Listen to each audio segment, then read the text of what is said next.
I never thought I'd be the one staring at a stack of unpaid bills on the kitchen counter, my hands shaking as I realized I was carrying everything, every single dollar, every late night worry, while my girlfriend of 14 years lounged on the couch like nothing had changed. How did the woman I'd built a life with, the one who used to make me laugh until my sides hurt, turn into someone who expected me to fund her entire existence without lifting a finger?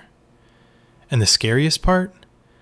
I wasn't sure I had the strength to walk away, or the heart to stay. Let me take you back, because none of this happened overnight. My name's Alex, I'm 32, and for the last 14 years, I've been tangled up with Sarah in this on and off roller coaster that somehow kept pulling us back together. We met when I was 18 and she was 19, both of us broke, both of us dreaming bigger than the tiny apartment we could barely afford. She already had a little boy, Ethan, who was just a toddler then, big brown eyes and a laugh that could melt ice. I fell for her first, then for him. We had our storms, sure. Breakups that lasted months, screaming matches that left us both raw. But we always found our way back. The last 7 years felt steady, like we'd finally grown up together. I started my own digital marketing company 3 years ago, grinding from my laptop in our cramped living room until it actually took off. Suddenly, I was making decent money.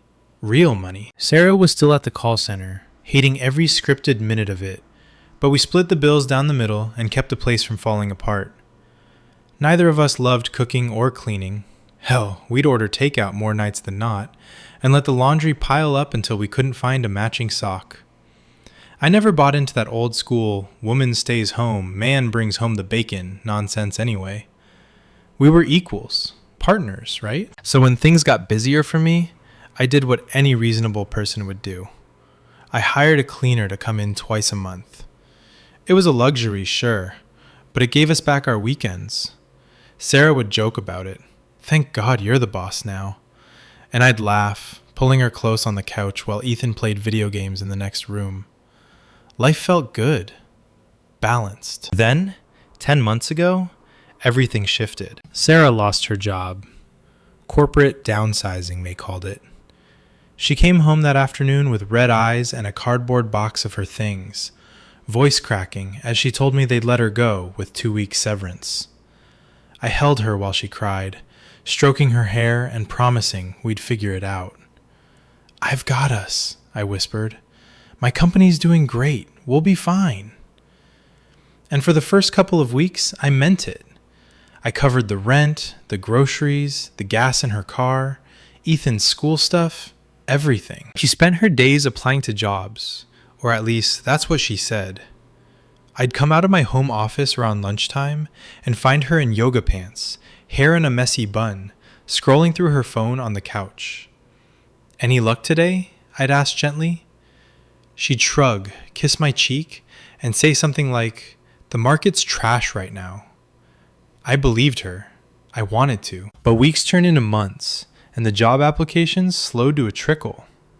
The cleaner still came, but now I was the only one paying her. Sarah started sleeping in later, leaving dishes in the sink overnight. I'd walk into the kitchen after a full day of client calls, my back aching from hunching over the laptop, my mind spinning with invoices and deadlines. And the sight of those crusted plates hit me like a slap. My stomach would tighten, this quiet anger bubbling up that I didn't know how to name yet. I'd load the dishwasher myself, telling myself it was no big deal. I was home all day too, after all. But the difference was, I was working, grinding, building something that paid for the roof over our heads, the food in the fridge, the sneakers Ethan was outgrowing every 3 months. One night, about 4 months after she lost the job, I finally said something. We were on the couch after Ethan went to bed. The TV was playing some mindless show, but I couldn't focus. My chest felt heavy, like there was a weight pressing down that I couldn't shake. "Sarah," I started, voice low so I wouldn't wake the kid. "I've been thinking. Maybe you could take over the cooking and cleaning for a bit. Just until you find something. I'm handling all the bills now, and it's starting to feel like a lot." She looked at me, eyebrows raised, that familiar defensive spark in her eyes. You're home all day too, Alex. It's not like you're out in an office somewhere. We're both here. Her tone was light, but it landed like a brick.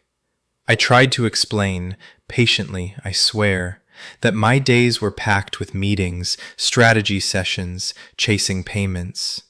Hers weren't. She just shook her head. You're making good money now. That doesn't mean I have to be your maid. That was the first crack.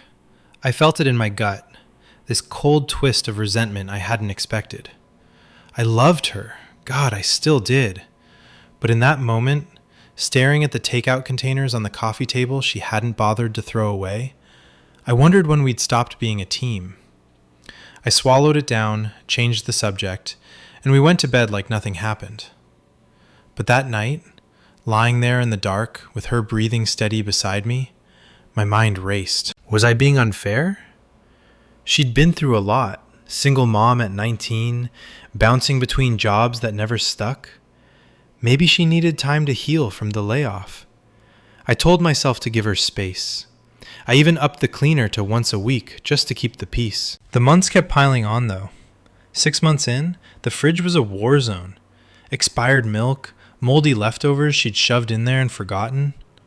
I'd come out for a glass of water at midnight after a late client call, flip on the light, and the smell would hit me first. Sour, neglected. My throat would tighten, and I'd stand there in my pajamas, heart hammering, thinking, this isn't how it's supposed to be. I'm not her parent.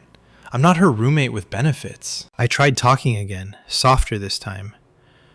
Babe, I get that you're stressed about jobs, but the kitchen's a mess and the cleaner's coming tomorrow. Can you at least tackle it tonight? She sighed, rolled her eyes a little. You're always on me about this stuff now. It's like money changed you. Changed me? The words stung so deep I felt them in my bones. I wasn't the one who'd stopped contributing. I was the one drowning in responsibility while she treated every day like a vacation. By month 8, Ethan started noticing the tension. He's 8 now, smart, observant, with Sarah's quick smile. He'd ask me why I looked tired all the time, and I'd ruffle his hair and lie, just work stuff, buddy. But inside, I was cracking. I'd catch Sarah on the couch again, phone in hand, laughing at some video while I balanced the books in my office, wondering how much longer I could keep this up before I broke. She got her tax refund around then, almost $2,000, and I waited, hoping she'd offer even a portion toward the bills.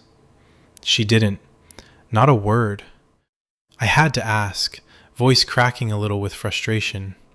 Hey, any chance you could chip in on the electric bill? It's due soon. She looked genuinely surprised, like the idea had never crossed her mind. I thought you had it covered. That night, I sat on the edge of our bed after she'd fallen asleep, staring at the wall until my eyes burned. My chest ached with this heavy, suffocating mix of love and exhaustion. I remembered the early days, how we'd stay up talking about our future, how she'd cheer me on when I first pitched my company idea. Where had that woman gone? The one who'd fight for us. Now it felt like I was funding a friendship with extra expenses. We still got along great on the surface. Movie nights, inside jokes, the way she'd kiss me good morning. But underneath, it was empty. I was paying for everything. Her car insurance, Ethan's after-school program, the groceries she picked up without asking if I could afford it that week. And in return, nothing. No job hunt urgency, no effort around the house, just expectation. I started waking up earlier than usual, slipping out of bed before she stirred, making coffee in the quiet kitchen just to have a moment to breathe. The silence in those mornings felt loud, heavy with all the things I wanted to say but couldn't. I'd rehearsed the conversations in my head, calm, logical ones. But every time I tried in real life, the words tangled. I feel like we're roommates, I'd finally blurt one evening over dinner I'd ordered because she hadn't cooked. She'd pause, fork halfway to her mouth, and hit me with, "You work from home, Alex. It's not like you're exhausted from commuting. We should split the chores like always. Her voice was so matter of fact, like the last 10 months hadn't happened. Like I wasn't the one whose savings were taking the hit every single day. The resentment built slowly, like water rising behind a dam. I'd catch myself glaring at the laundry basket overflowing in the hallway, my jaw clenched so tight it hurt. I'd think about how much money I could save if it was just me and Ethan. Hell, even just me. No more funding someone who treated my hard-earned paycheck like an endless ATM. But then I'd look at Sarah, sleeping peacefully beside me, her face soft in the glow of the nightlight, and my heart would twist with guilt. 14 years. Ethan calling me Mama Alex since he was 5. The ups and downs we'd survived. Was I really ready to throw it all away over dishes and dollars? I tried to push it down, to focus on the good. We still laughed together. God, we did. Late nights when Ethan was asleep, we'd curl up under the same blanket and binge those dumb reality shows she loved, her head on my shoulder like nothing was wrong. She'd trace lazy circles on my arm and whisper how proud she was of my company, how lucky she felt. In those moments, the love felt real again, warm and familiar, and I'd convince myself the resentment was just stress talking. My business had exploded in ways I never dreamed. Clients emailing at all hours, invoices stacking up, the kind of pressure that made my shoulders knot up by noon every day. Maybe I was projecting. Maybe I just needed to communicate better, like the couples in those TikTok therapy videos she showed me sometimes. But the next morning always hit like a reset button. I'd wake up at 6, slip out of bed before the alarm even buzzed, and pad into the kitchen in my socks. The floor would be sticky from whatever spill she'd ignored the night before. The sink would be piled with plates, a half-eaten sandwich moldering on the counter. My stomach would churn, not from hunger, but from that heavy, sinking feeling that this was my life now. I'd stand there in the dim light filtering through the blinds, coffee mug in hand, and replay every conversation in my head. I'd tried 3 times already. The first was gentle, the second firmer, the third, I don't even know. I'd sat her down at the dining table one afternoon while Ethan was at school, my laptop closed for once, and laid it out as calmly as I could. Sarah, I'm drowning here. I'm paying for everything.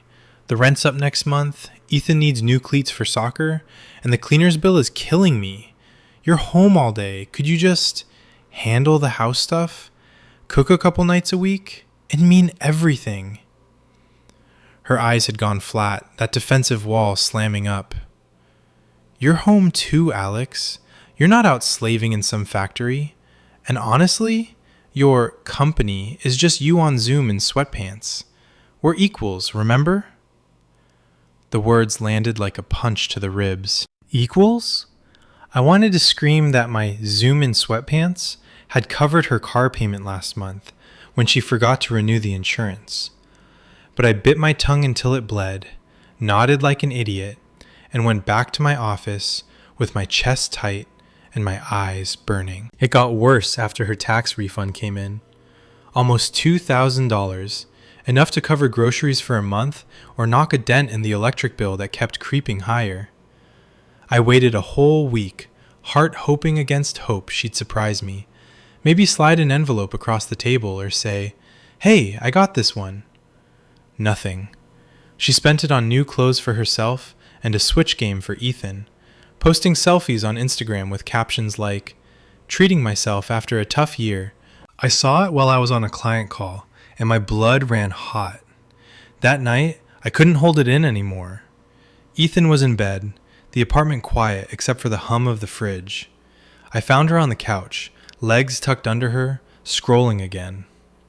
"Sarah," I said, voice low but edged with something sharper than I meant. "The refund. You didn't think to offer any toward bills?" She blinked up at me, genuinely confused, like I'd asked her to explain quantum physics. "I thought you had it covered, babe. You're the one making the big money now." Big money. The phrase echoed in my skull all night. I lay awake, staring at the ceiling, replaying it, feeling the bile rise in my throat. This wasn't partnership. This was me bankrolling a roommate who happened to share my bed. The cleaner situation became a weekly humiliation. Every Thursday morning, Maria would knock at 10 sharp, her vacuum humming through the walls while I tried to focus on work emails. I'd have to pull Sarah aside the night before, heart pounding like I was asking for a favor instead of basic decency. Hey, can you at least clear the kitchen counters before Maria gets here? It's embarrassing when she has to move our crap around. Sarah would sigh, roll her eyes in that way that made my skin crawl, and mutter, "Fine, whatever." Half the time, she'd do a half-assed job.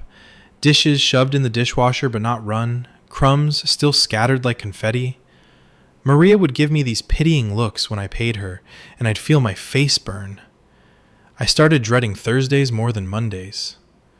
One week, it boiled over. I came out of my office at 9:30 to grab water and found the place exactly as it had been the night before.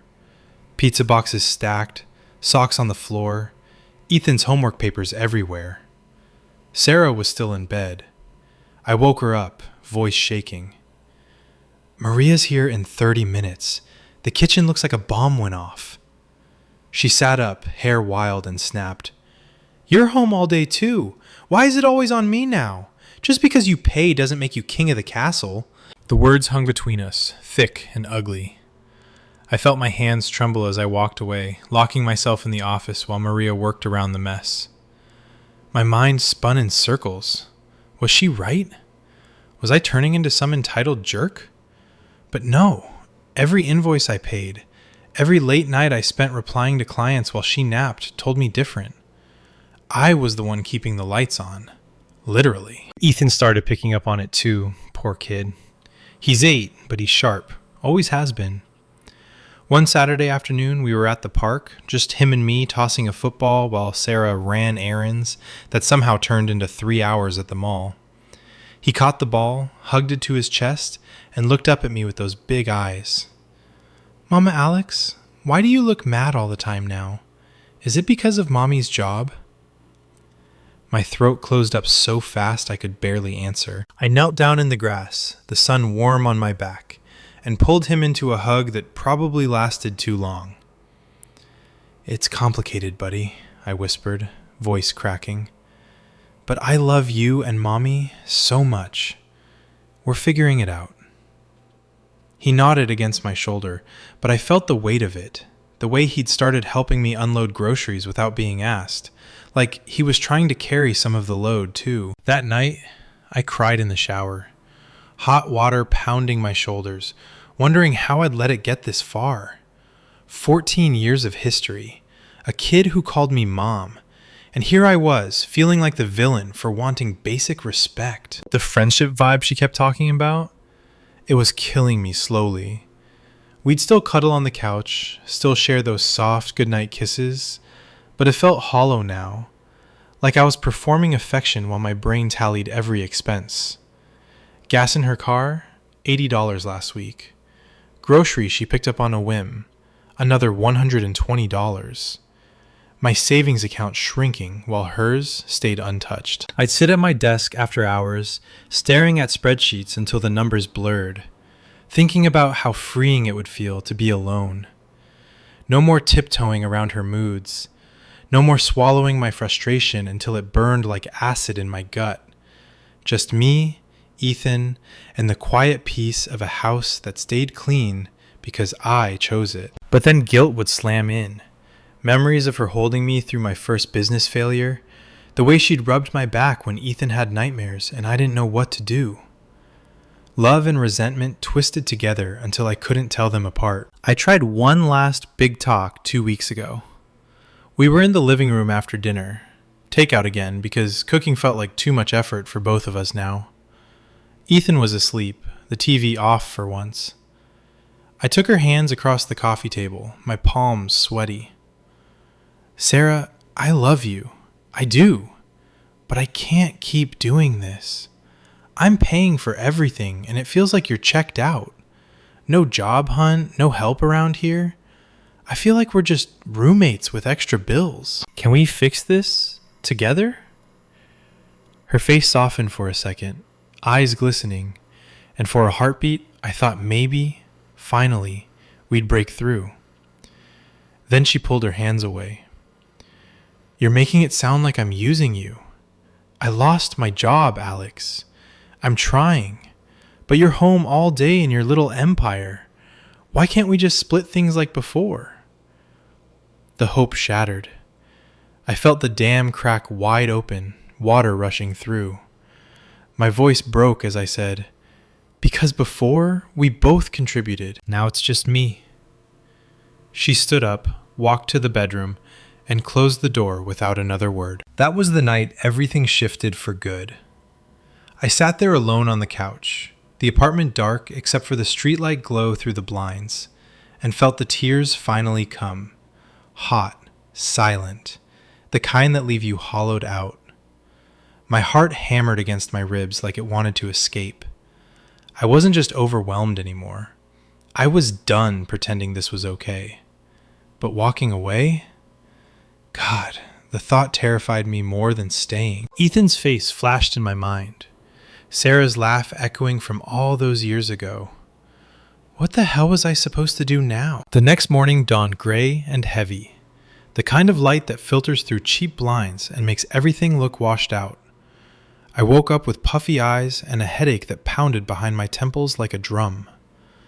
Sarah was already up, moving around the kitchen in that quiet, avoidant way she does when she knows she's crossed the line.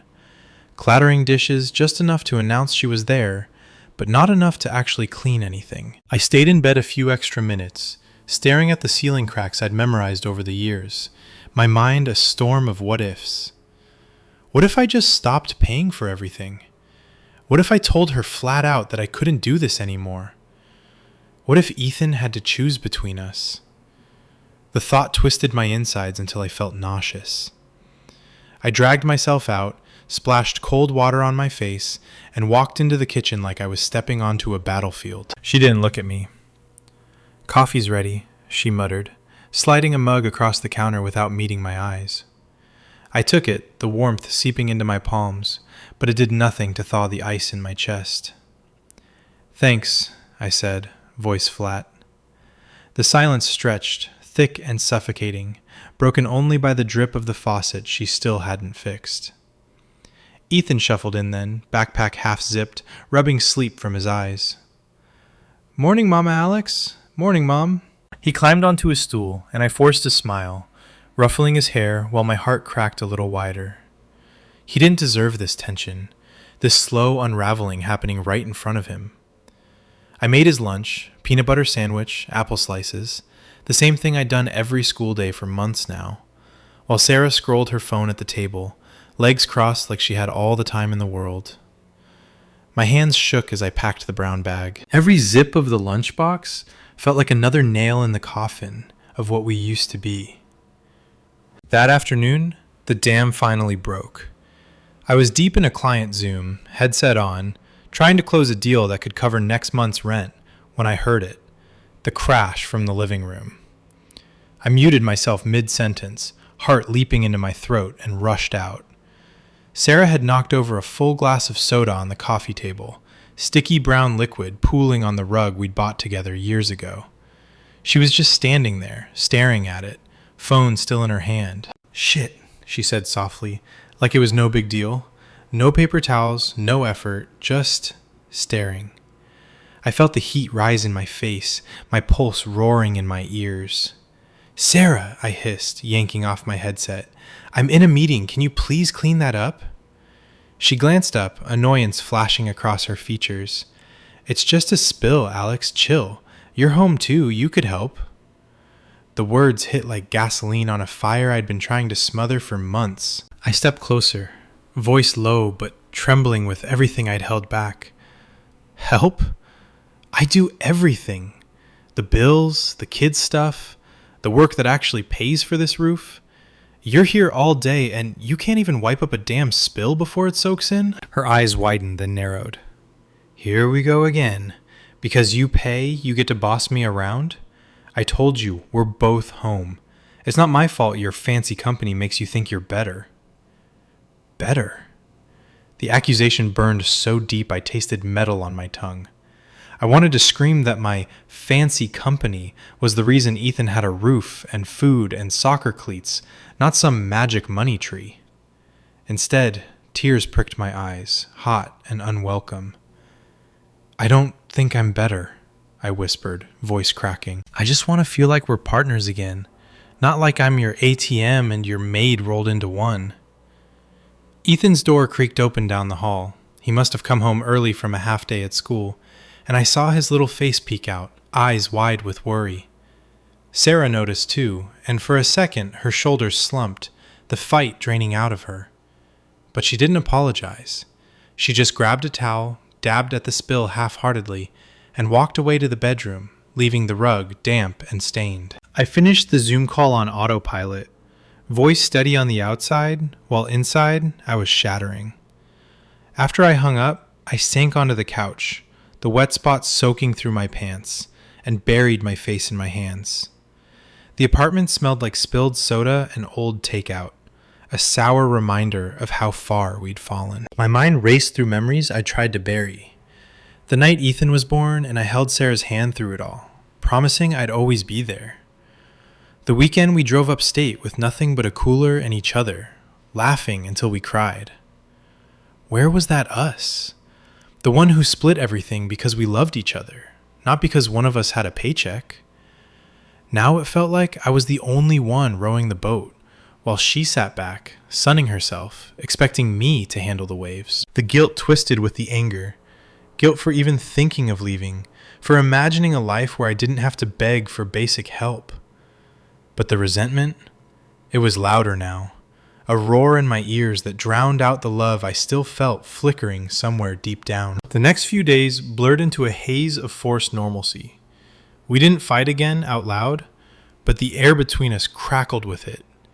I'd come out of my office for lunch and find her on the couch, dishes from breakfast still piled in the sink. I'd bite my tongue until it hurt, load them myself while my back ached from the hours I'd already put in that morning. Ethan would watch me sometimes, quiet and too perceptive for his age. One evening after soccer practice, as I drove him home with the radio low, he asked in a small voice, "Are you and Mom gonna break up? Like you did before?"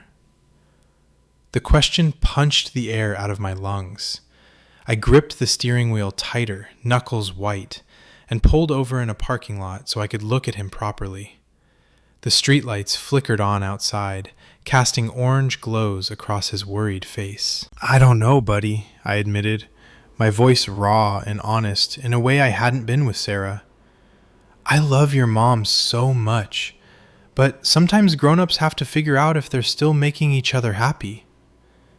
He nodded, biting his lip, and reached over to hug me from the back seat. "I love you both," he whispered.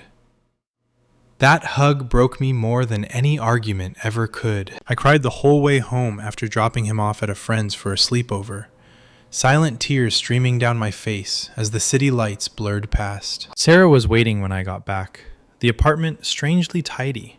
She'd clearly made an effort for once, vacuum lines still visible on the carpet. She'd cooked too, pasta, simple but warm, steam rising from the plates on the table. My heart lurched with a mix of hope and suspicion. "I thought we could talk," she said softly, pulling out my chair. We sat, and for the first time in weeks, her eyes held mine without the wall up. "I heard what you said the other day about feeling like roommates. It hurt, but maybe you're right. I've been scared to look for jobs again. The layoff messed me up more than I let on." She reached across the table, her fingers brushing mine, and in that touch, I felt 14 years of history pulling at me. The love was still there, buried under the mess, warm and familiar. We talked for hours that night, really talked. About money, about chores, about how my success had shifted everything without us noticing. She promised to start applying again, to help more around the house. I promised to be patient, to stop tallying every dollar like a scoreboard. We even laughed a little, that old laugh that used to light up the room, and when we went to bed, she curled into me like before. My chest loosened for the first time in months. Maybe this was the turning point. Maybe we could rebuild. But the next morning, the hope faded like morning fog. She slept in again. The dishes from our talk dinner left exactly where they'd been. No job applications open on her laptop. No text from her saying she'd reached out to old contacts. I stood in the kitchen, coffee growing cold in my hand, and felt the resentment creep back in, colder and sharper than ever. It wasn't just about the cleaning or the cooking anymore. It was the pattern. The way she could promise with her eyes full of tears and then slip right back into the same routine. I thought about the money I could save, the peace I could have, the version of me that wasn't constantly overwhelmed and underappreciated. Ethan deserved stability, not this slow burn tension. And me? I deserved a partner, not a dependent. My hands trembled as I set the mug down. I wasn't sure I had it in me to fight anymore. Not like this. I'm still trying to process all of this. What would you have done if you were in my shoes? Let me know in the comments. And if you want to hear more of my journey, make sure to subscribe.